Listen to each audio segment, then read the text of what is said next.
Okay, तो आज जो है हम इस लेक्चर में ये देखेंगे कि इलेक्ट्रिक फील्ड जो है वो कैसे फाइंड आउट करें।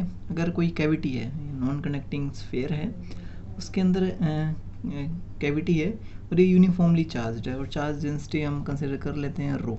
ठीक है, अगर दिया हो तो अच्छी बात है, अगर नहीं दिया हो तो आपको फाइंड आउट करना होगा चार्ज डेंसिटी।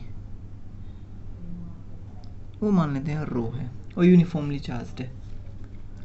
तो फाइंड आउट क्या करना है कि ये रेडियस कुछ भी मान लेते हैं, उससे वैसे तो फ़र्क नहीं पड़ता है, बट स्टिल ये मान लेते हैं डी है। यहाँ से यहाँ इस कैविटी के बीच की डिस्टेंस जो है वो डी है। ओके, तो ये स्फीयर का सेंटर है ओ, कैविटी का सेंटर है सी और पी एक जर्नल पॉइंट है कैविटी के अंदर जहाँ पे हमें इलेक्ट्रिक फील्ड फाइंड आउट करनी है। तो देख लेते हैं होगा क्या कि ये जो फिगर है ना, तो ये फिगर बना कैसे है। ये फिगर जो पूरा चार्ज स्फीयर हो एक ऐसा, जैसे ये O2P, और इस स्फीयर में से अगर मैं इतना पार्ट रिमूव कर दूं तो मेरे पास ये फिगर बनेगा, है कि नहीं। तो यही जो है स्ट्रेटजी इलेक्ट्रिक फील्ड में। इलेक्ट्रिक फील्ड जो सुपरपोजिशन प्रिंसिपल जो है उसका यूज़ करेंगे हम। कहने का मतलब क्या है कि ये जो फिगर है, या अगर यहाँ पे पूरा स्फीयर होता तो उसमें इस स्फीयर में अगर देखें तो इसमें पूरे स्फीयर की वजह से यहाँ पे नेट इलेक्ट्रिक फील्ड होगी। तो उसमें पूरा स्फीयर मतलब ये वाला जो पार्ट है प्लस ये वाला जो पार्ट है, तो इसकी वजह से इलेक्ट्रिक फील्ड प्लस इसकी वजह से, दोनों से मिलके इसकी वजह से जो इलेक्ट्रिक फील्ड होगी वो होगा। या आप कह सकते हैं कि इस फिगर में जो इलेक्ट्रिक फील्ड होगी वो हुई इस पूरे की इलेक्ट्रिक फील्ड में से अगर मैं इस पार्ट की इलेक्ट्रिक फील्ड जो है माइनस कर दूं, क्योंकि ये पार्ट तो है नहीं वहाँ पे, है कि नहीं। तो अगर पूरे के इलेक्ट्रिक फील्ड में से इस पार्ट की वजह से जो इलेक्ट्रिक फील्ड है वो माइनस कर दें तो ये जो है वो हो जाएगा, मतलब मुझे जो है पी पॉइंट पे इलेक्ट्रिक फील्ड मिल जाएगी। ओके, तो है क्या, मान लेते हैं इसकी वजह से मुझे निकालना है ई, तो इसकी वजह से मान लेते हैं इलेक्ट्रिक फील्ड E1 है।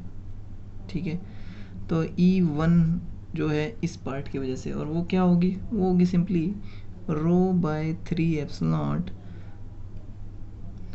इंटू OP वेक्टर, है ना। यही तो होती है इनसाइड चार्ज सॉलिड स्फीयर। और सिमिलरली यहाँ से ये सेंटर से OP है, और यहाँ से अगर देखें तो ये E2 है।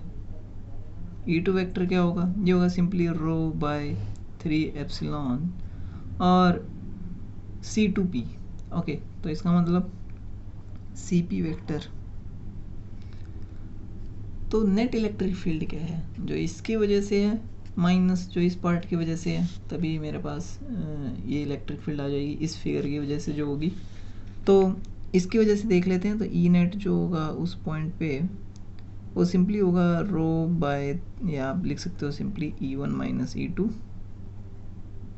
वेक्टर फॉर्म में। तो ये क्या होगा, ρ/3 बाहर आ जाएगा कॉमन, अंदर बचेगा OP vector minus CP vector. अब OP वेक्टर क्या है, O2P, ये OP वेक्टर है और ये CP वेक्टर है। ठीक है, तो अगर ये वेक्टर फिगर में इधर ड्रॉ करूँ तो ये कुछ ऐसा है, ये O है, ये C है और यहाँ पे कहीं P है। तो ये OP वेक्टर है, ये CP वेक्टर है। तो अगर कहें तो ये OC वेक्टर क्या है, तो OC वेक्टर जो है वो है, अगर ट्रायंगल लॉ ऑफ एडिशन से देखें तो OC वेक्टर प्लस CP, तो ये पॉइंट P है, तो OC vector plus CP vector जो है वो OP वेक्टर होगा। तो ट्रायंगल लॉ से यही हम शो कर सकते हैं कि OC vector plus CP vector ही मेरा OP वेक्टर है। तो यहाँ से OP माइनस CP हम फाइंड आउट कर सकते हैं। तो OP माइनस CP की वैल्यू क्या आएगी, ये सिंपली OC वेक्टर है। तो इसका मतलब जो इलेक्ट्रिक फील्ड होगी ई नेट वो होगा ρ/3 OC वेक्टर। ओके, और ये ई नेट है।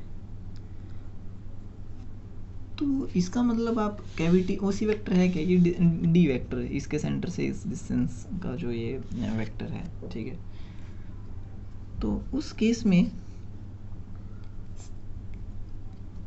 ये क्या शो कर रहा है कि कहीं पे भी आप कैविटी में पॉइंट ले लो, उसकी वैल्यू फिक्स है।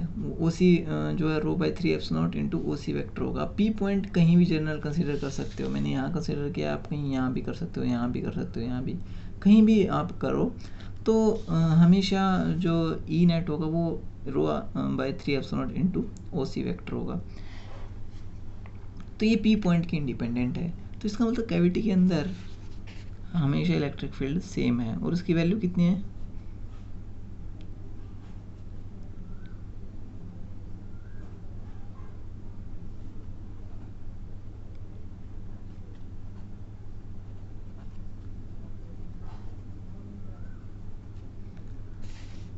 तो इनसाइड कैविटी जो है हम हर जगह इलेक्ट्रिक फील्ड जो है वो सेम होगी।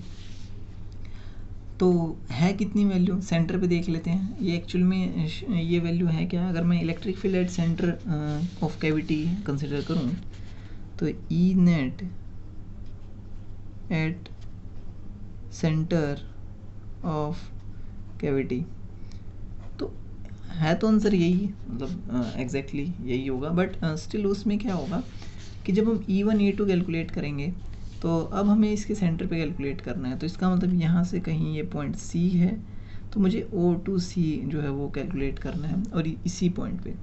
तो इस फिगर पे अगर C पॉइंट पे बात देखें तो इलेक्ट्रिक फील्ड इसकी वजह से इस फिगर की वजह से उसके सेंटर पे पॉइंट है तो उस पर 0 हो जाएगी। तो इसकी वजह से तो E2 जो है वो 0 हो जाएगा, ठीक है, सेंटर पे C पे, ठीक है, E8C।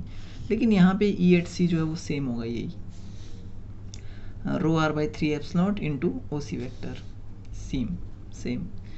तो E net at center of cavity जो होगा वही, मतलब सेंटर ऑफ कैविटी पे जो इलेक्ट्रिक फील्ड होगी वही हर जगह इलेक्ट्रिक फील्ड होगी पूरे उसमें कैविटी के अंदर, तो यूनिफॉर्म होगी। तो इसका अगर हम ग्राफ ड्रॉ करें, तो अगर हम इलेक्ट्रिक फील्ड लाइन से शो करूं तो होगा क्या कि अगर ये मान लो स्फीयर है, ठीक है, और ये कैविटी है, तो कैविटी के अंदर इलेक्ट्रिक फील्ड जो है वो हर जगह सेम, और वो वही होगी जो इसके सेंटर पे होगी। मान लो ये पूरा चार्ज स्फीयर है और ये कैविटी है, तो और वो कितनी होगी, मान लेते हैं कि यहाँ से है तो आउटवर्ड होगी, तो सारी की सारी इलेक्ट्रिक फील्ड इस डायरेक्शन में होगी। अगर सेंटर पे देखें तो वो इस डायरेक्शन में है, ठीक है, और उसका मैग्नीट्यूड भी सेम है। तो कहने का मतलब ये है कि ये यूनिफॉर्म इलेक्ट्रिक फील्ड है। बाहर तो नहीं करते ऐसे, हर पॉइंट पे सेम डायरेक्शन में यूनिफॉर्म। तो इनसाइड कैविटी जो है इलेक्ट्रिक फील्ड यूनिफॉर्म होती है, और वो उसकी मैग्नीट्यूड वही होता है जो उसका सेंटर पे होता है, डायरेक्शन भी वही होती है हर जगह कैविटी के अंदर जो उसके सेंटर पे होती है। तो कैविटी के सेंटर पे फाइंड आउट कर लो तो आपको हर जगह मिल जाएगी इलेक्ट्रिक फील्ड की वैल्यू।